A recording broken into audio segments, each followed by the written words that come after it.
Hello, it's Miss Nicole from the South Fayette and Bridgeville Libraries, and I'm here today to give you another author and activity to do. Today we're going to listen to the classic story, A Snowy Day, by Ezra Jack Keats. And then we're going to make some fake snow. So let me show you how to get on.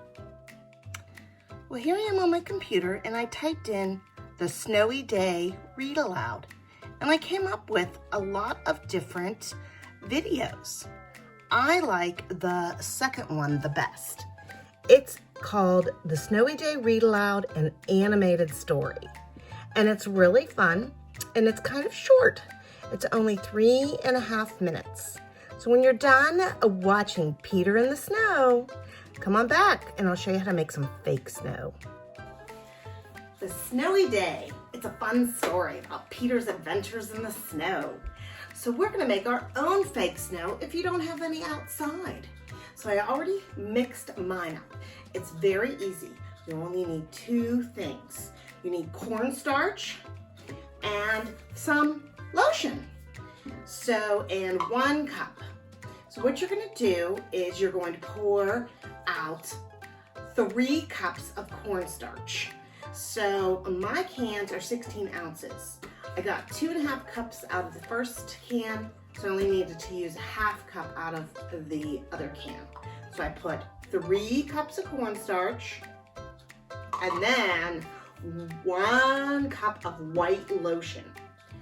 And then I started mixing it with my spoon, and then I used my hands.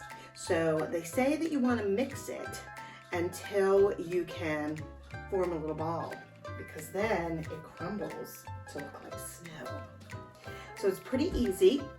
We're gonna put it here on a cookie tray that I have so that we can play with it. So if you have some Arctic animals, it might be fun to make a scene, or if you have some frozen characters, wow.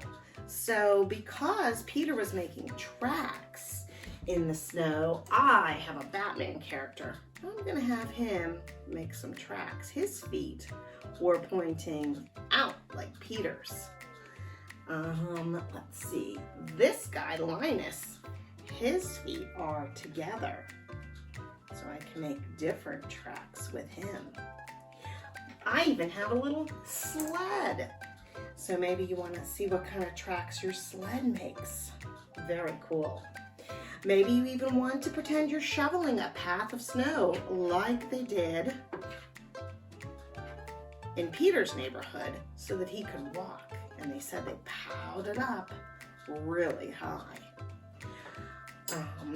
I even have a Thomas the Train. Maybe he's gonna clear away some snow for me.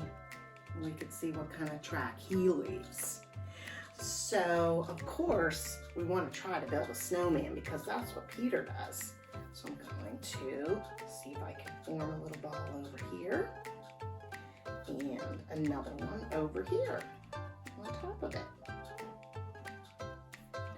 If you want, you could get maybe 2 little rocks from outside for eyeballs, or maybe little mini M&Ms, 2 little sticks outside. You could even use a toothpick colored in orange for his nose. Let's see if I can even make his head higher. Oh, he would be cool with other things. You could use a cookie cutter and see if you could make a snowflake out of it. That's pretty cool. Let's clear away some space. Oh, put it down. It kind of crumbled. But that's kind of neat too. You can put this in a Ziploc bag or a Tupperware container, an airtight container, for about 1 week. And then it probably is time to throw it away. Remember, we don't want to put this in our mouth because it doesn't taste good. It's just lotion and cornstarch, and it is fun to make and have it snow on whatever scene that you make. So I hope you enjoy making some fake snow. Bye-bye.